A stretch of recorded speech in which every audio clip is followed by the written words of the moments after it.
During the time of Mahabharata, milk is believed to have dripped from the sacred spot. However, with the advent of Kali Yuga, the milk was replaced by water. Since then, the shrine has become to be known as Tapkeshwar Mahadev, named after the continuous dripping of water from the cave's roof.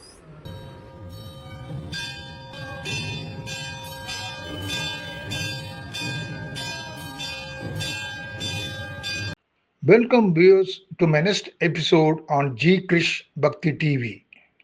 G Krish Bhakti TV நேயர்கள் அனைவருக்கும் என் பணிவான வணக்கங்கள். உங்களை எனது அடுத்த காணொளிக்கான அன்புடன் அழைக்கின்றேன். In my recent visit to Dehradun in Uttarakhand, I had the opportunity of visiting one of the oldest shivling in a cave which is located in Tapkeshwar Mahadev temple and is about 6.5 kilometers from the Dehradun city. The Tapkeshwar temple, because of a natural Shivalinga in the cave, became a place of reverence for the local people.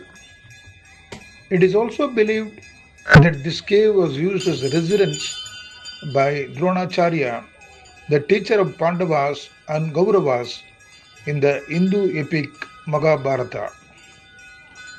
The cave is called Drona Cave after Dronacharya. Dronacharya's wife Kalyani was unable to feed their newborn son Aswathama and was unable to afford a cow or cow's milk to Aswathama. Dronacharya prayed to Shiva, who then fed him milk dripping from the Shivalinga in this cave. Tapkeshwar temple or Tapkeshwar Mahadev temple is popular both as a tourist destination and a pilgrimage site in Dehradun. Pilgrims take bath in the nearby sulfur water springs before entering this temple. Drona Cave, surrounded by hills, is also a popular tourist site of Dehradun. Uttarakhand மாநிலத்தின் தலைநகரான டேராடூன் மையப் பகுதியிலிருந்து சுமார் 6.5 kilometre தொலைவில் உள்ள தப்கேஸ்வர் அல்லது தப்கேஸ்வர் மகாதேவ் கோவில் செல்லும் பாக்கியம் கிடைத்தது. ஒரு குன்றின் உச்சியில் அமைந்த இக்கோவிலில் ஒரு குகைக்குள் இயற்கையான சிவலிங்கம் ஒன்று உள்ளது. அதன் வழியாக தொடர்ந்து நீர் பாய்ந்து கொண்டிருக்கிறது. அருகில் டன்ஸ் என்ற பெயர் கொண்ட ஆறு ஓடுகிறது. மகாபாரதத்தின் பாண்டவர்கள் கௌரவர்கள் குருவான துரோணாச்சாரியார் இங்கு வாழ்ந்ததால் இக்குகை துரோணா குகை என்றும் அழைக்கப்படுகிறது. இந்த தப்கேஸ்வர் மகாதேவ் சிவன் கோயில் மிக தனித்தன்மை வாய்ந்ததாக கருதப்படுகிறது. ஏனெனில் சிவலிங்கம் குகைக்குள் இருப்பதுடன் அதில் தொடர்ந்து நீர் சொட்டிக் கொண்டிருக்கிற காட்சி மிக அருமையாக இருக்கின்றது.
During the time of Mahabharata, milk is believed to have dripped from the sacred spot. However, with the advent of Kali Yuga, the milk was replaced by water. Since then, the shrine has to be known as Tapkeshwar Mahadev, named after the continuous dripping of water from the cave. कलयुग लगते लगते जल में परिवर्तित हो गया वो, तब से नाम पड़ा टपकेश्वर महादेव। पौराणिक मंदिर है देहरादून का, पौराणिक मंदिर है। बहुत दूर दूर से लोग आते हैं यहाँ पर, आस्था जुड़ी है। वो देवी का नाम क्या है इधर? देवी का नाम टपकेश्वर महादेव ही है। महादेव। Thank you. சுமார் 200 மீட்டர் தூரத்தை குகைக்குள் சற்றே குனிந்து சென்று தப்கேஸ்வர் மகாதேவ் கோவிலின் மூலவர் லிங்கத்தை தரிசித்து விடலாம்.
கார் மற்றும் பேட்டரி வண்டிகள் மூலமாக இக்கோவிலுக்கு வந்து செல்லலாம்.